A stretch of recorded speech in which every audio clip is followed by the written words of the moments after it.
hosted by Jason Bryan and providing the latest insights on telecoms trends from around the world. This is ROCCO Radio. Welcome to Well Connected, and on this show I speak with Stéphanie Fleury, TV host for CNN Brasil. I first met Stéphanie about 15 years ago while she was working for mobile operators like TIM, Oi and Digicel Group. We worked together on global telecom standards, and it was always so interesting to hear her point of view. But it was with a lot of passion and entrepreneurial spirit that Stéphanie then became CEO and founder of the digital account DinDin, which was in 2020 incorporated by Bitz Bradesco, making her the first woman to sell a startup to a bank in Latin America. I was therefore really grateful that she accepted to be a ROCCO 100 judge this year and share with me some of her wisdom about fintech, women in tech, and her methodology on doing business in the digital age.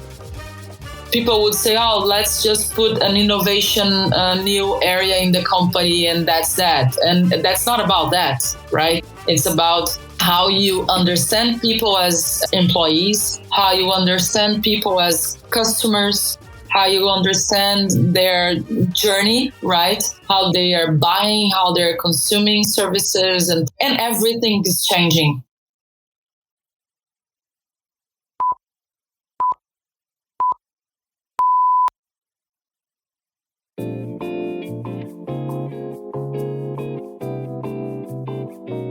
Well, it's a real pleasure to be with a colleague of mine for many years who I first met in the roaming world, and it's Stéphanie Fleury. Did I say your name correctly, Stéphanie? Yes, you did. But you have more names now. What's your full name? Oh, it's a big one. It's Stephanie Santana Fleury Rassi. Wow. Okay, yes. Awesome. Thank you so much for joining me in this podcast. It's a real pleasure to speak to you again. And it's been a long time that we've been trying to connect to have a podcast like this, because for me, you're one of the personalities of our industry, which I wanted to get to know more than any. So I'm really honored that you're here with me. Thank you so much for having me. It was actually like the greatest surprise of the year, because it's been such a long time that we haven't been so close, and I've left the industry for like 10 or 15 years now. So it's really a great opportunity to review and leave everything again. So thanks again. You're very welcome. So what's your role right now? What is your current job description? So now I'm like a TV host, a CNN TV host.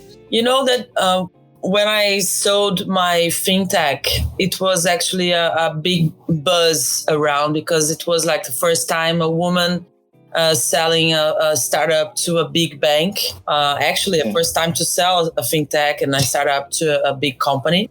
So it was a big time here in Brazil, Latam and everything. So I got a really big PR buzz, right? And my wife was 4 years ago at some event talking about diversity. She had on the panel other 3 people, and one of those was, now she's the CEO of CNN Brasil, but back then she wasn't. She was CEO from another TV in Brazil. And she started following my wife on Instagram. And when I sold the company, of course, Bruna, my wife, was posting and very proud and everything. So this woman, she's called Renata. She kind of met me online, right? Was found of my story and everything. So when she moved to CNN to become the CNN CEO in Brazil, they created this CNN Soft, because they have like the hard news and the soft news. So the CNN Soft label. There are some TV shows around there, and the idea was to have a TV show talking about entrepreneurship, innovation, management, leadership, and all those, the gig and the new economy. So they invited me in August. I accepted the challenge. I left my previous job, and now it's like a new beginning, a fresh beginning to learn everything all over again. Now it's learn how to do TV, how to become an influencer, because it comes together. You're taking a really public profile. That's a totally different lifestyle, isn't it? It is. And I was actually really low profile on my social media. Like I'm really a LinkedIn person and not really an Instagram person. But now I am becoming an Instagram person on the fact of not showing off, but actually influencing and sharing knowledge, Since I found that link that is sharing knowledge and influencing for the good side of everything I learned by now, it's becoming a pleasure, not a burden, I never saw myself in front of the cameras. I gave an interview these days and someone actually asked me exactly that. And I was like, when I look back in my old days, like when I actually was a kid, like becoming a teenager or something, thinking, oh, what I'm going to do with my life, what will I be and everything. So I would look to the singers or actresses and everything. I always imagined myself on the backstage being like their manager. And so I never saw myself in front of the cameras, always on the backstage. So now being in front is a challenge, but I think I'm really confident. I know that I'll make mistakes and that's okay. What motivates me, it's bringing information to people outside of that bubble of whatever the new road is being built, because whoever is inside the bubble is building the world as it is now and as it will become more and more and faster. So just like another job, but with a big exposure and scalability in that sense. Wow, what a journey. It is full of details that we will definitely share on this conversation. Yeah. Because my career was actually telecom, right? It was like 10 years going like from Brazil to Jamaica to the Silicon Valley and coming back and moving from operator to provider, selling phones and services. And then when you stop and say, well, I think I want to change industries, it's just like all your experience means nothing, because people are actually looking for always people with experience in specific industries. So I really had to reinvent myself. Since I remember being a child and definitely not knowing anything, right, about telecoms industry, and now I've ended up being in the industry 25 years. When you were a child, what did you want to do? Jason, you know that it's one funny thing is that when I was really young, my parents got divorced really early. So I was always traveling back and forth from my hometown, Goiânia, to Rio, where I moved with my mom when they split, right? So I spent many, many years of my life going back and forth. And I was used to look like some important people per se. I didn't know, but like just the fact that they were traveling alone with their suitcases and everything, like I was like looking up to this and saying, one day I'll be traveling like as an executive and company will be like paying for me to go back and forth. Like this was in my mind as a child, so I always looked up to be an executive. I just didn't know by then that could be my own company or I would be traveling and doing things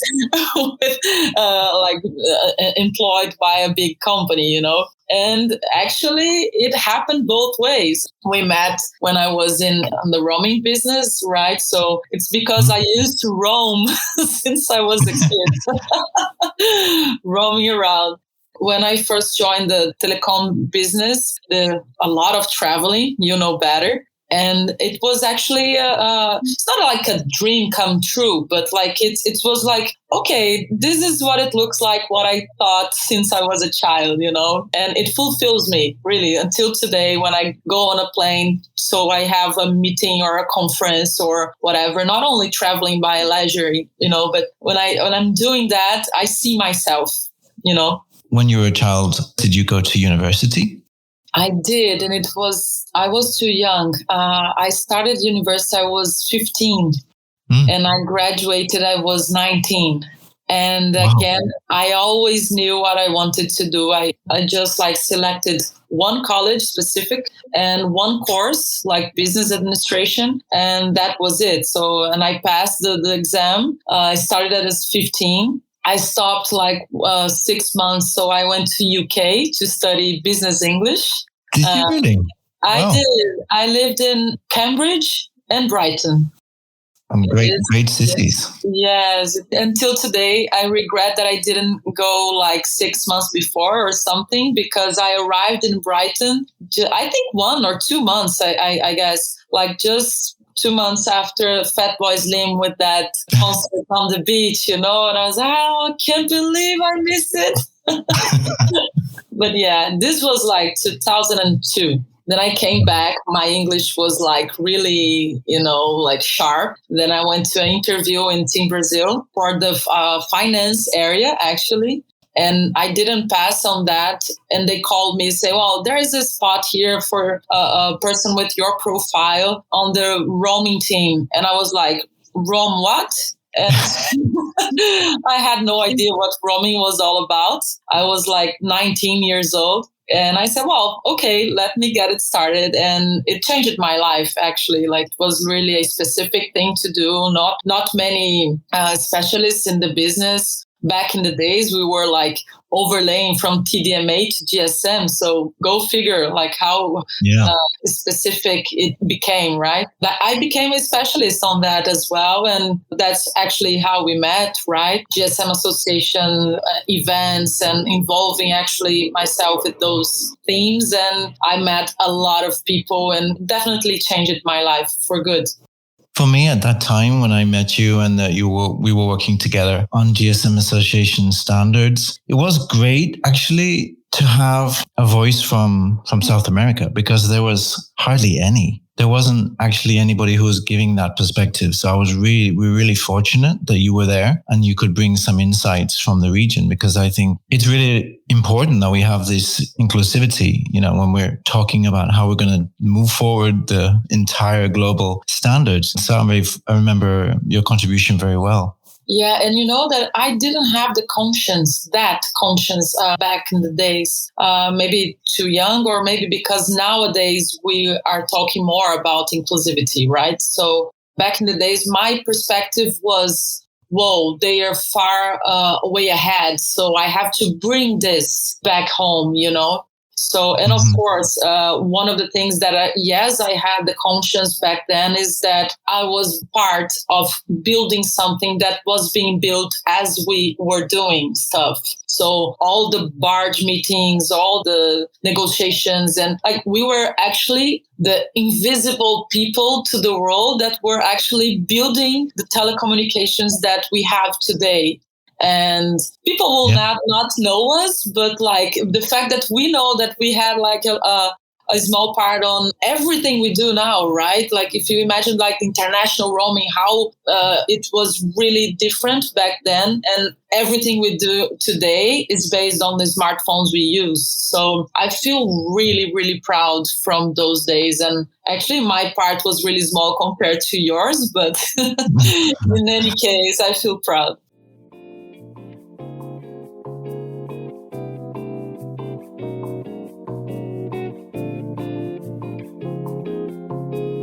So what happened after that? Because obviously you were working in TIM Brazil. What was your next step? Yeah, so when I was in TIM, I had a short passage to Oi. But like 2 months after I joined, there was this company called iMobix from Jeff Hunter. He contacted me through Marianne Schauer, my first boss, my big mentor. And she has done some consulting to Digicel in Jamaica. And she was pregnant, so she couldn't be going back and forth again. And she recommended me to Jeff. He contacted me and I was like 22 years old. And I was like, you know what? Not married, not anything, nothing sticks me to Brazil or anything right now. So why not, right? Go to Jamaica. It was actually not a easy decision to make, because we know like the first Google was Kingston, the murder capital of the world. And so at the same time, you had like Montego Bay and Ocho Rios with those blue oceans. And like, I don't know how, but I did convince my mother to let me go because of how come you go like, but it ended up really well. It's another experience that definitely changed my life. I went to Jamaica for a 3-month contract, 1 or 2 weeks before actually leaving. And my dream was to live in New York. And I was like, now I'm leaving Jamaica before coming back to Brazil. I'll just like go and spend some time and money in New York. But then I sat down with the CTO back then, and I was like just saying goodbye because he used to travel a lot to other Digicel companies in the Caribbean. So we missed each other many times. So we didn't actually see each other too much. But I was really grateful to him, Mario Assad, a great man, great visionary. Changed the way telecom business was done also in the Caribbean, Central America, South Pacific and everything. I learned a lot from him. So out of respect, I sat with him and said, well, I don't know if you'll be here the next week or so, but I'm leaving. He interrupted me and said, no, you're not leaving. I said, yes, I'm leaving. My contract is ending and everything. And he was like, no, what can we do so you can stay? I said, Mario, I'm leaving. I'm going to live in New York. So, no, don't go to New York. And he said, well, okay, who do you want to bring? And the fact that I was already leaving, I had already spoken to Patricia Maciera, right? She used to work with me in roaming, in the roaming team in Team Brazil. And I was already telling her, like, I'm leaving. Maybe you can come because they will need more people. When he said, well, what do you need? I said, well, I need to bring Patricia. Like, honestly, 24 hours later, she was hired. And then he invited me to lunch and said, Patricia is hired. Are you staying? And I was like, oh my God, now I have to stay 2 years in Jamaica. So that's how I stayed 2 years in Jamaica. And that is how Patricia went to Jamaica and never came back because she met her fiancé. And then they moved. Wow. Yes, it all that one changed her life in there because she met her husband and they have 2 beautiful kids and they moved to some other countries and now they are in Ireland. And that's down to your influence. Yes, well, all the merits to the couple, but yeah, I had a little bit on that. After Jamaica, I joined Jasper Wireless. They were headquartered in the Silicon Valley, so I was actually coming back and forth from not San Francisco, they were like in Sunnyvale to Brazil. But then my mom got pregnant and she was 45. And I did want to see my little brother come to this world and didn't want to be far from all that. So I decided to leave Jasper and live in Brazil and watch all that. I don't have one single second of regret on that. People think I'm crazy that I didn't surrender to the Silicon Valley magic, but there's magic all over the world, right? So actually, then I joined another company called Onda Mobile. They were like an Italian manufacturer of modems, 3G modems. I stayed there for 1 year and a half. But then actually I thought like the magic in the telecom industry had to be reinvented. I was like, I don't know if I want to stay. I was like second guessing if I wanted to stay on the telecom business. So I actually started to say, well, what do I want to do with my life? And entrepreneurship was a way that I could see, And that is actually when I started building my own companies, which ended up a fintech, but there's a way to that as well. I'd like to know how from telecoms you arrived to fintech as an option, because like you said, you had this massive transformation. You'd gone from knowing everything about the telecoms world, at least from a roaming perspective, to going to something that you didn't know anything about, to being an entrepreneur in the fintech space. What was the catalyst that made that happen? Yeah, so when I decided to stop with the telecom thing, because when you go abroad, it's easy for people to call you abroad again. So I had several proposals to come back to the world per se, but I'm really a family girl, so I wanted to stay home. But then I said, well, what do I like doing? all my birthdays were like really nice parties and events. So I was like, okay, I like events. So let me try to do like a beach volleyball or with a lot of nice things at the beach and nice companies sponsoring and everything. So I did this concept of this event at the beach with a lot of nice things going on during the whole day. But I had a doubt that if I liked events like for my birthdays with like beginning and endings, or if I liked this as a profession, I did it one event to test and it was magical and I fall in love with that. And so, okay, I like doing that to make money as well, not just to have fun. I found this company, which actually has a link to the telecom world because I named the company with the Brazilian country code. So the company is called +55. So it was like +55, like marketing, right? And events. So I was doing that for like 4 years, made a lot of money. I saved because I always save money. And I used to say that because that was what made possible to found my own fintech. But still, I was with this company, all good. And I felt something inside me that I needed to do in my life. Not needed, but I was meant to do something big. Don't ask me how or why, but it was a feeling inside. So I was happy, I was making money, but I was like, there was this thing, like in there. With all the events and everything, I used to travel a lot and organize like trips for my friends and family. And there's one day, one person said, well, why don't you open a travel agency? And I was like, no. But then I was like, you know what? Why not? Then I opened also together with the 55, a travel agency, but really small, like boutique to address like family and friends things. It didn't last too long, but it was perfect because I considered it my personal marketing tool, because I met a lot of people doing that. And there's no better way of meeting people than traveling. So I made really good friends. And that was actually how I came up with the fintech thing. I was on a Halloween party in New York with a friend and a friend of a friend. We were like spending $60 to go from Manhattan to Brooklyn plus $60 to come back and like, okay, $120. And the friend of a friend who was on the Uber with us, she was like, okay, I'm not paying this on my own. Please split. We said, of course. And she was like, okay, just Venmo me. And I was, what? Yeah, Venmo me the money. And I was, come again? Venmo, don't you have Venmo in Brazil? I said, no. Can you please explain what's Venmo?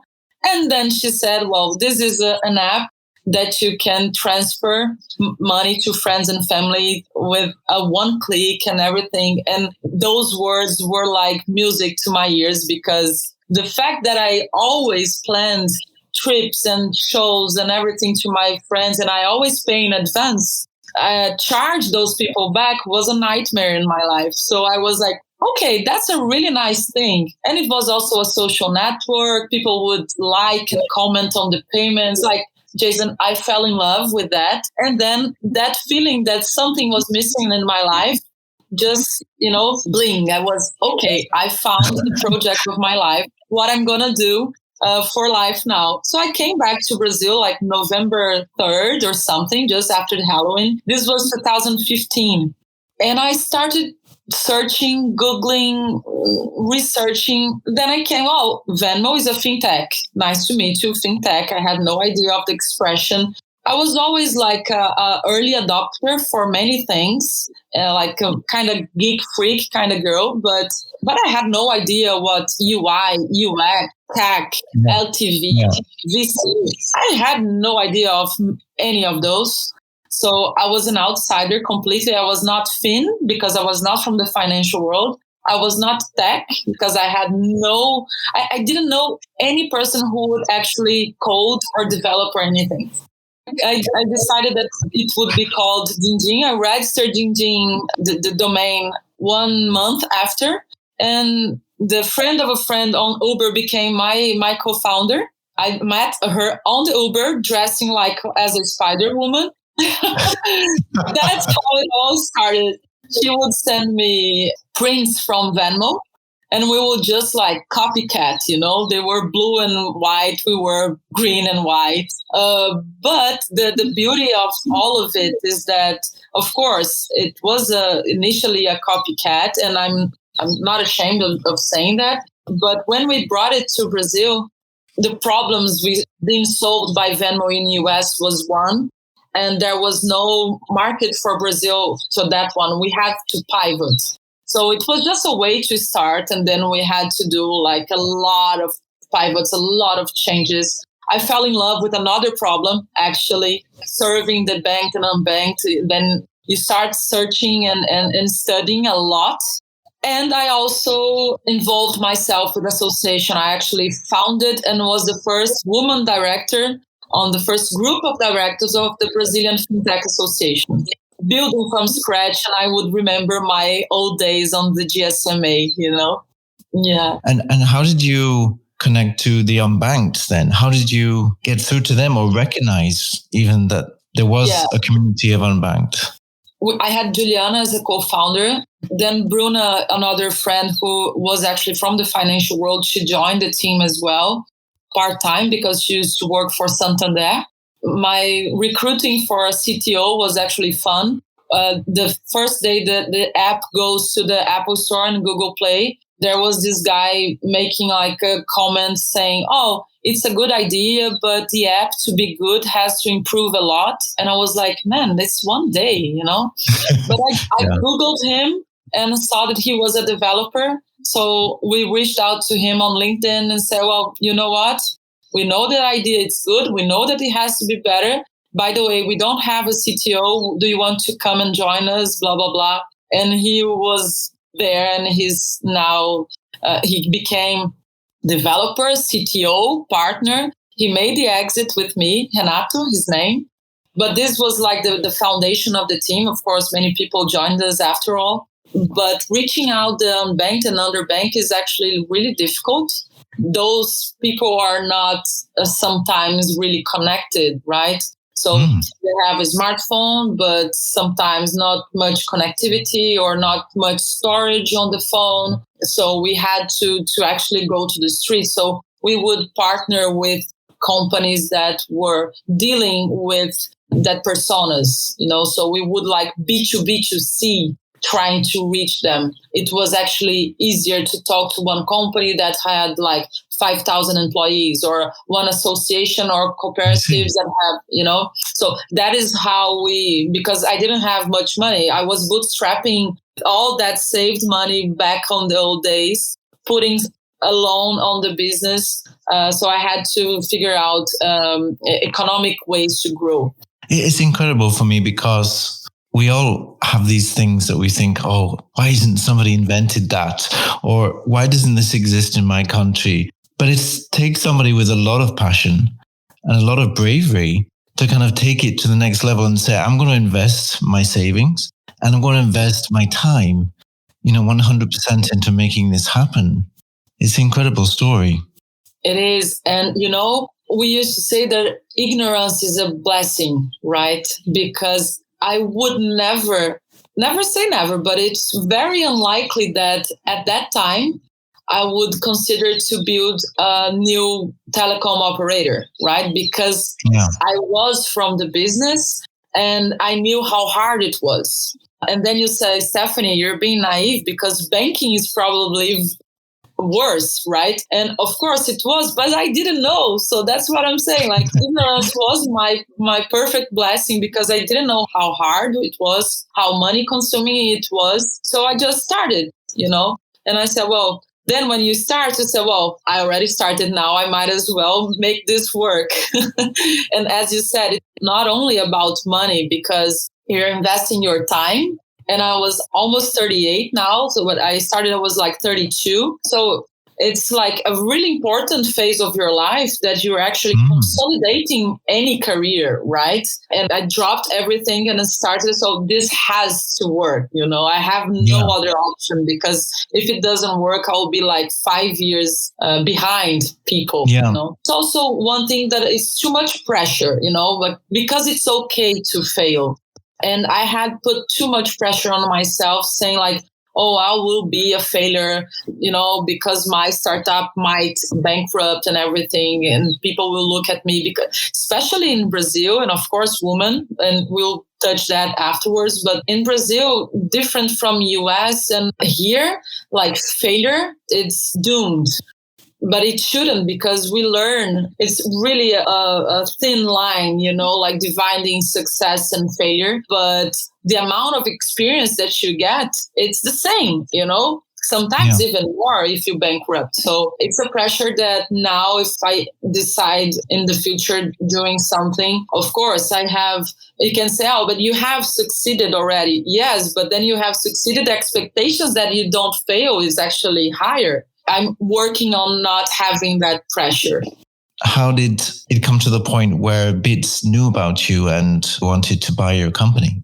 The fact that I was an outsider, it made me have to work on my name and PR, me and my own PR, I didn't have the money to hire a PR agency or anything. So getting involved with the association was like really good. At the same time, I was working like double shifts, and the fact that we were creating this thing, and fintech in Brazil is really hot, but it's really hot right now, but it was being created. So anything that we would say, it was getting attention, right? So I was being interviewed by a lot of magazines, newspapers, and everything. This was one strategy, consumed me a lot.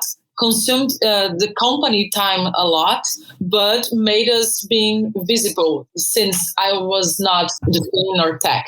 So this was one strategy. It really worked. And the other one was subscribing to prizes, So in Brazil, we had some. In US, Bruna, when she left Santander, she went to Kellogg to be an MBA candidate. So all of the competitions and everything, we were like subscribing and we were winning. So Kellogg, Wharton, Northwestern, Visa. There was this Visa prize in Paris that we won from Brazil to represent Latin America in general.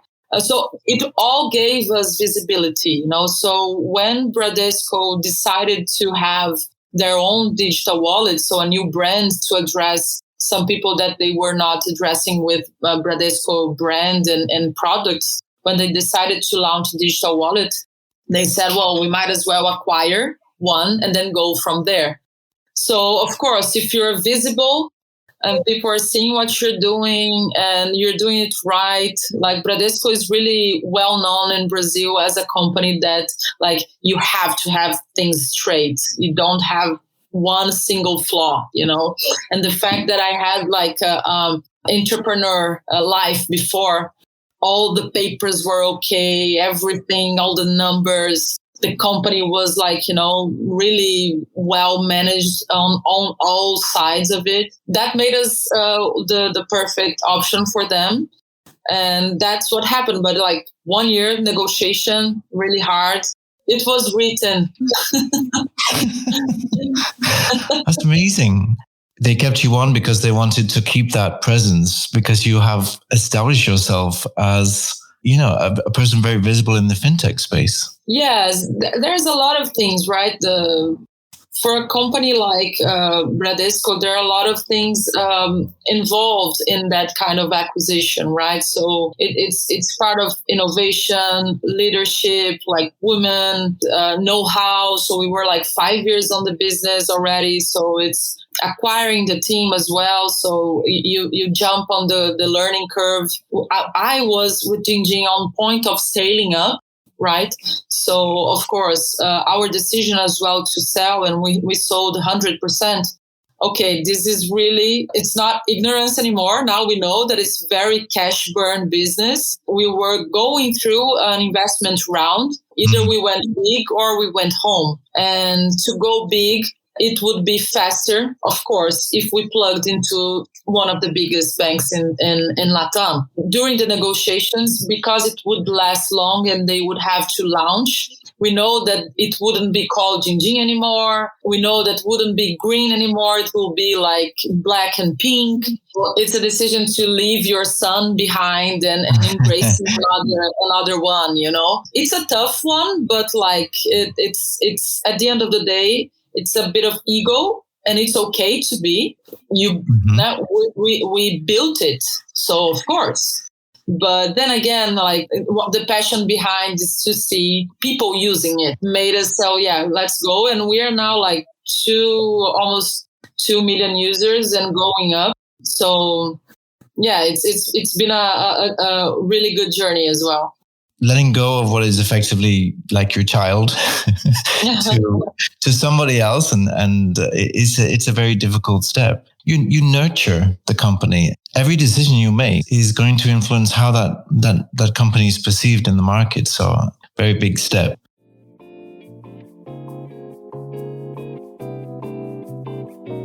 What would you say is one of the biggest challenges in fintech right now?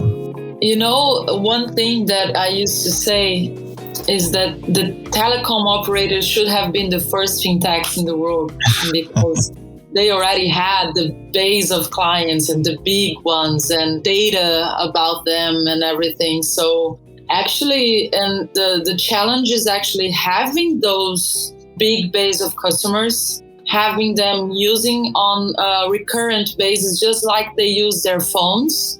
And also, like in Brazil, we had like a boom of fintech. Not only in Brazil, but in Brazil, it's been like too much. The trend is like to reduce by making either acquisitions or mergers between fintechs themselves, or between like retailers. There are a lot of retailers actually acquiring fintechs or becoming fintechs, right? With the banking as a services, the fintech as a services. And there's actually one trend that are bringing those two worlds together, which I think it's amazing. There are a lot of fintechs that are betting on the MVNOs, here in Brazil at least. So you see actually retailers and banks or fintechs trying to touch that world of telecom integrated, and all the way around as well. I know the team has partnered with a big digital bank here and using their expertise on selling prepaid cards and an account and everything. And it's been really well recognized and really successful. It's a big challenge. The MVNOs on those haven't had like one big case, but maybe there's still a way to do it, you know? Yeah, I was recently interviewing Wangeshi Kanjama from Safaricom in Kenya. And obviously she started in Safaricom and they went on to create the M-Pesa business, which is alongside Vodacom Group. And it's amazing what it has done in that particular region to help the unbanked. Yes. Yeah, and the fact that when you have like big companies, like big telecom operators, and you already trust them with your phone, which is like almost an extension of our bodies, right? If they offer you something, you are inclined to trust that would work, right? Yeah, there are a lot of still a lot of things to do. Like even if there's a boom of fintechs here, there are a lot of problems. Yeah, there are a lot of integrations, even like sending money abroad, right? You have like Bitcoin, but still, if someone doesn't want to use Bitcoin, like how would you just transfer money, right? If I want to pay you something. So, and this is, of course, there are solutions, but they're still not global and on a day-to-day thing, just like calling someone, right? Yeah. So. I'm kind of experiencing this right now because being British and not being part of the EU anymore, we have all these complex fees according to sending between the UK and Europe now, and it's a minefield. So it's really hard to get a handle on. Yes, yes. But we're touching on the bigger topic, which is that since we were working in GSMA together all those years ago, there's been a huge movement in digital transformation, and it's coming partly from telecoms, partly from tech in general. What do you think is the response to this digital transformation in Brazil? You know, Jason, for me, digital transformation is less about tech and more about people. And I think COVID, with all the harm that spread out in the whole world, everybody suffered what it happened, right? But at the same time, we all recognize the impact that might bring positive things in our lives. And I read one thing that Satya from Microsoft said, I quote, "Caring is the new currency." When you care about people, people care about companies, and then they make transformation. You know, this for me is like the link. And here people would say, oh, let's just put an innovation, new area in the company, and that's that. And that's not about that, right? It's about how you understand people as employees, how you understand people as customers, how you understand their journey, right? How they are buying, how they're consuming services, and everything is changing. All those things we read is just so true. And here are the big challenge is now how to overcome this post-COVID, understanding the hybrid, the presential, the home office, and the impact on every market, really. The e-commerce was, of course, big, but there are a lot of people that wouldn't buy online. So it advances in like 5-10 years time in 1-2 months, right? You have to buy online, otherwise you won't even eat. And the other thing that actually much more important is education. Being able to learn online, not as an exception, but as a rule, it changes everything. When you go to the lower income classes, they only have one phone sometimes. They don't have laptop. They don't have internet. The food their kids were eating was at the schools for free. And now everybody is at home. And this is actually something that I have been thinking a lot, like as in the future, like as next steps, putting my hands on something to see if I can make a difference in that, because the whole world is watching the new careers, right? The AIs, the big datas, and the software engineers and everything. But if US and UK are suffering, what would you say about LATAM? We don't have, so we have to form them now. Otherwise, we'll be like far away from all the innovation that we can touch. I was at a conference this week, as I mentioned to you briefly, and there was a session on LATAM. It started out that one of the gentlemen on the session, he started saying, you know, one of my biggest problems in doing business internationally is that people don't actually know where countries are in LATAM. They don't know. They know Argentina, they know Brazil, but that's it. Yeah, they're probably getting to know because they're starting to hire people from LATAM. So you probably get a Estonia hiring a Venezuelan software engineering, which is like amazing for many perspectives, because that guy would never receive like that much money earning in US dollars. But at the same time, the connectivity and that side of it, like, okay, Venezuela exists and Colombia and Bolivia, and, it's not only about Brazil and Argentina, right? Moving on to one of the most important topics, which is close to my heart because I've had a lot of friends in the industry who have been women. They come to the industry knowing that boys do tech and girls do other things. Is that something that you have experienced? Because your journey is pretty unique, and I would say that you have overcome a lot of those challenges.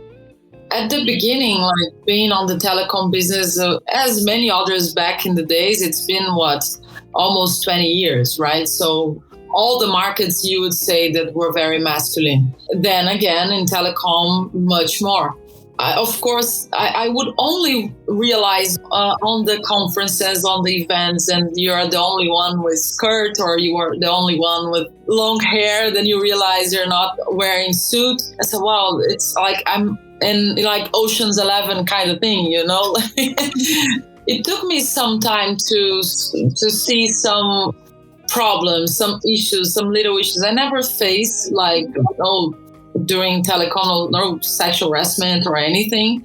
But of course, you put a drink here and there to some people and they would try to cross a line, which of course can be related, but not strong. I was always trying to convince myself that that was actually not happening, which I think many women do. Like, we know that that was like a hint and we don't want to admit. And then we just make a joke out of it or anything to try to get out of whatever was trying to happen there. And then I got older and I could see those things in a way that, okay, I cannot allow this kind of thing to happen. I don't have to use the fun, the sweet, side of it. I have to impose myself and respond to things, right? Tech is really masculine. Financial markets are really masculine as well. I don't know. I was so convinced that I was doing whatever I was doing that I was not paying actually attention to those things again. I was always very well prepared on the subject that I was treating. So if I'm treating with a supplier and I want a price and everything, so I was focused there. I had the meeting prepared. I had all the facts, the numbers, and I was getting the job done and leaving. The fact that you don't leave room or space for anything to happen, and then they actually respect that you're so prepared, study, prepare, and get things done. It fills the room, So any advice that you would give to women who feel they maybe don't get the opportunities in the tech or telecom space? Well, create your own, right? No, I know it's not that easy, but you can always, start your own thing.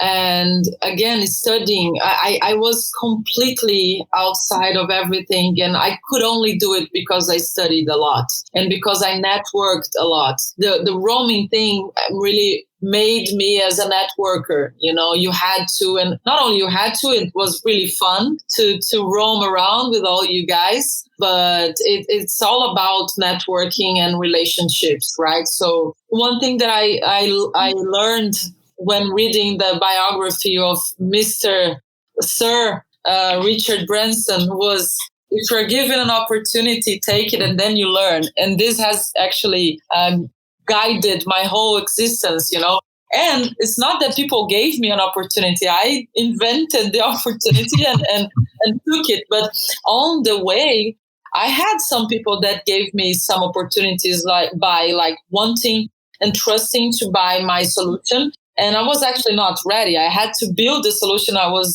selling at the same time, So trust yourself that you can do it. You're not born a director. You're not born a CEO. You become, right? You learn. So that's why I say always rely on learning. And people say I'm a serial entrepreneur, but I am a serial learner, As a successful entrepreneur, what is a piece of advice that you would give to someone who's starting out? If you want to start something new, one thing that I did so much, not only before starting my fintech, but during, and I still do it now, is look whatever is happening in the whole world. I used to research a lot because, as we're saying, sometimes innovation comes from something new, but most of the times it's not. Like, sometimes winner takes all, but in that country or continent, because you need the same service somewhere else, right? So you have the food deliveries, you have the digital banks, you have the rides, right? Maybe you already have something in your country, but you can do it another way that the other side of the world is doing. So those researches are really important. And to build or to even sell as a consulting, So if your expertise in knowing whatever is working somewhere in the world or the new way of selling, I spend like 2 hours a day reading and researching, at least 2 hours every day of my schedule, mainly like 7 a.m. or 10 p.m., whatever is happening like in the corner of my house or in Taiwan or, Singapore or anywhere.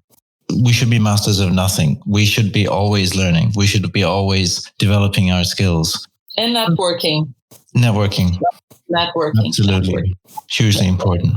What would you say is the best resource for people who say they want to dive deeper into the fintech world? I think the local associations, they are full of information, and go on LinkedIn, search for the association, search whoever is managing the associations, be connected to like important players, So I would definitely say that if I want to go and talk to fintech in Spain, I would definitely look for the Spanish Fintech Association, and goes all around the world. So, and they will know the websites you read, people to follow on LinkedIn to see whatever is happening. So I would go that way. Great advice. My last question. What new idea are you going to come up with? And how are you going to take it forwards? I think I need to go to a Halloween party and get lost again. But once you're an entrepreneur, maybe you're always right. Advising also on education. I really think that I have to study to see if there's something that's not being done, which is probably there is new things to do. I have gone to Silicon Valley like 4 years ago to get to know all the new educations that they're doing right there, like the 42 University, the Draper University, and because we know the problem with education, but when you deep dive, then you get to know the real problems, right? And then try to solve one of them, but not necessarily founding a new company, maybe, joining and trying to help. Then again, maybe advising or investing and being close. That's on my mind lately. That's absolutely great. Thank you, Stephanie. And just to say that we have invited you to be on the panel for ROCCO 100, which is our research study, which is focused on identifying influential people, especially in the last couple of years. I'm so thankful that you're willing to be a panelist there and to review the nominations that we've received.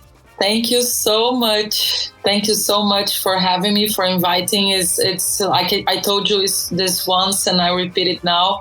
It's a real honor and a gift. Really, really thank you. For me, it will be a great opportunity to touch back with people, industry, and everything. Thank you again. Have a lovely day. Have a lovely weekend in Brazil. You too. Keep in touch.